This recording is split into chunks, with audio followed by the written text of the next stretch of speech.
Teenager hooked on violent computer games. He's playing them an incredible 16 hours a day. His mother says his personality has changed and that he's become moody and violent, and his addiction is tearing the family apart. They don't realise how addictive it can be. It's a world of fantasy and fun. But for 16-year-old Cameron Sandler, this is more than a game. It's an addiction and an illness. I am addicted to the game, but I'm not fully addicted. Like, I can quit whenever I want. This really kicks ass, doesn't it? It all started 18 months ago when Cameron discovered World of Warcraft. Oh, now I'm going to kill you all. This never-ending computer game is played by millions around the globe. From America, Germany, China, all of Europe, England. And you've got friends in all of these places? Yeah. And that's what you refer to them as, your friends? Yeah.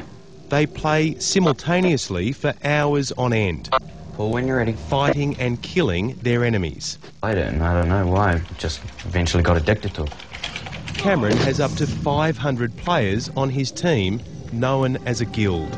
The longest I've ever played it for was 12 hours, and that was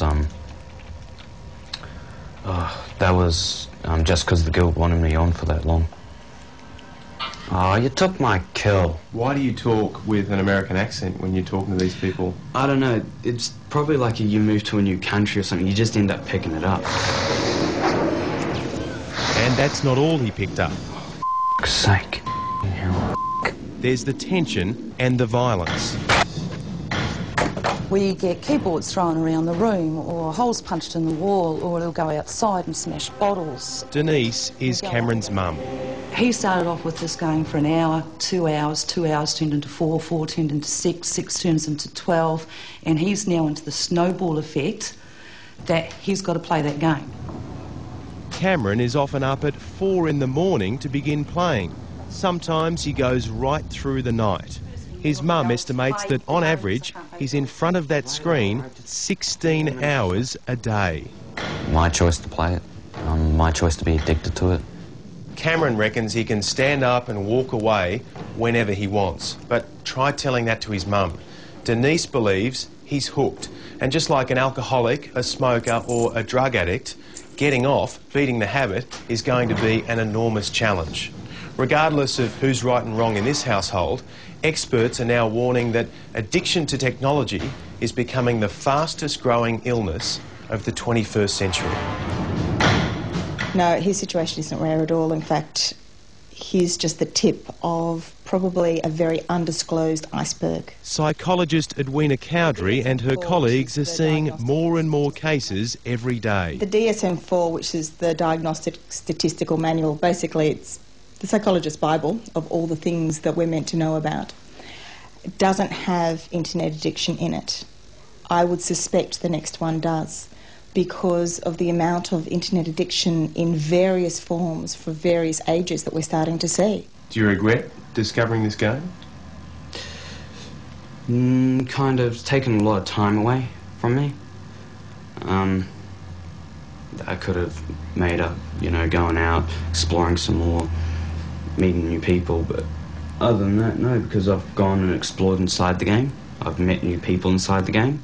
Warcraft has had such an impact on players, there are chat rooms on the internet dedicated to addicts. An assistant professor from Harvard University claims up to 40% of users are hooked.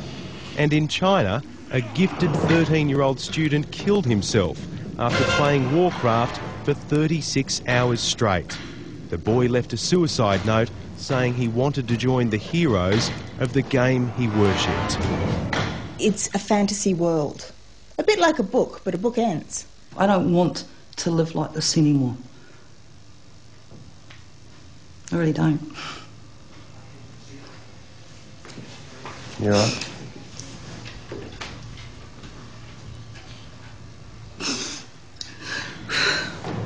Do you think people find it hard to believe the impact? I think so. I think so. I didn't think that a game would be this addictive to this point and change a personality. Cameron has left school, and at the moment he isn't studying or working. He knows now is the time to tackle his addiction. It's no longer a game. How many parents do you think will be watching this story tonight and saying, that's me? I would say a lot. This is going to be a problem that we're going to be hearing a lot more about. Oh, yes. Oh, yes, big time. Damn.